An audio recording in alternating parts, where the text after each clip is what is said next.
au mois de juillet du calendrier lunaire. Lecture 10 329, 30, 31. Sachez que la vérité continue dans votre vie de tous les jours, exclame le maître.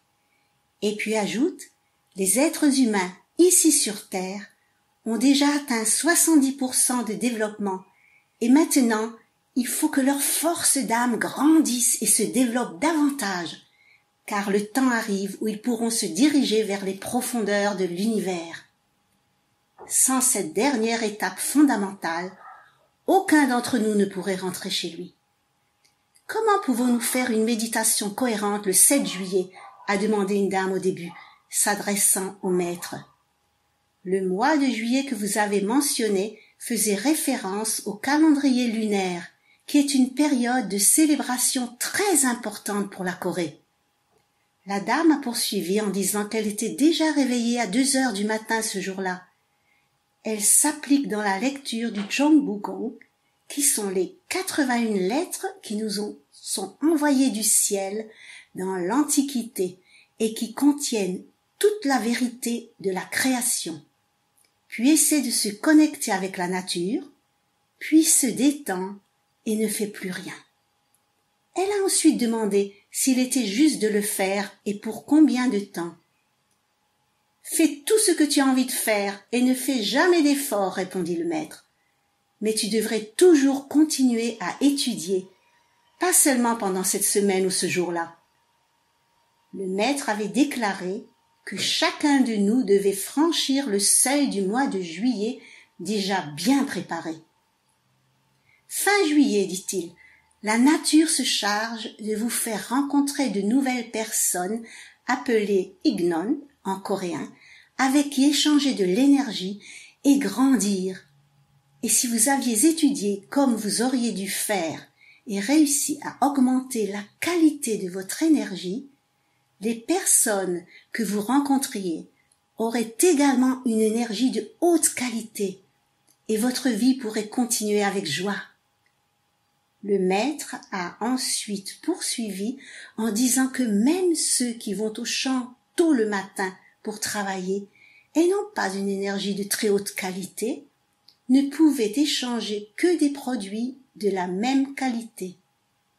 Pour aider les agriculteurs, il n'est pas nécessaire de les remplir d'engrais, a-t-il déclaré, mais de les aider à augmenter la qualité de leur énergie par l'éducation.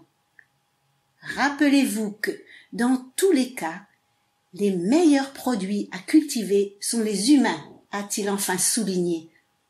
Les rencontres qui nous arrivent ne sont pas dictées par notre mérite ou notre désir, mais imposées exclusivement par le besoin de croissance.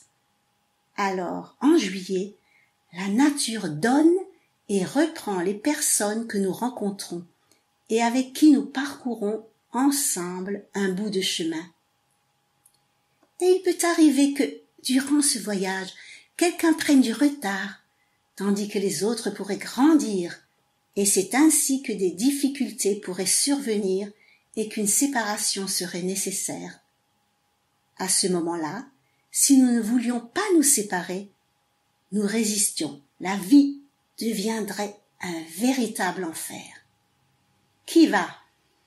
Laisse-le partir, et qui vient, accueille-le, avait suggéré le maître.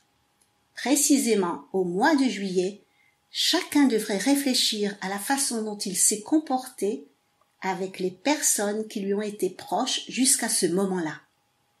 Comment vous êtes-vous comporté avec eux? Les avez-vous par hasard fait souffrir? Maître s'était demandé. Cette réflexion doit se poursuivre tout au long de la première quinzaine de juillet et concerne le passé, les personnes que nous avons déjà rencontrées, tandis que la dernière semaine du mois doit être consacrée à la réflexion sur le comportement à tenir avec ceux que nous n'avons pas encore rencontrés et exprimer une prière. Je n'avais pas conscience de l'importance de la rencontre avec les personnes qui m'arrivaient. Je demande pardon. J'essaierai de tout mon cœur de respecter et de me comporter de manière cohérente avec tous ceux qui viendront. Père, guide-moi sur ce chemin. Merci. Juillet est donc un mois de travail. C'est un mois où le portail entre le ciel et la terre s'ouvre et l'énergie du ciel coule et se confond avec l'énergie de la terre. Le mois de juillet est un mois très important.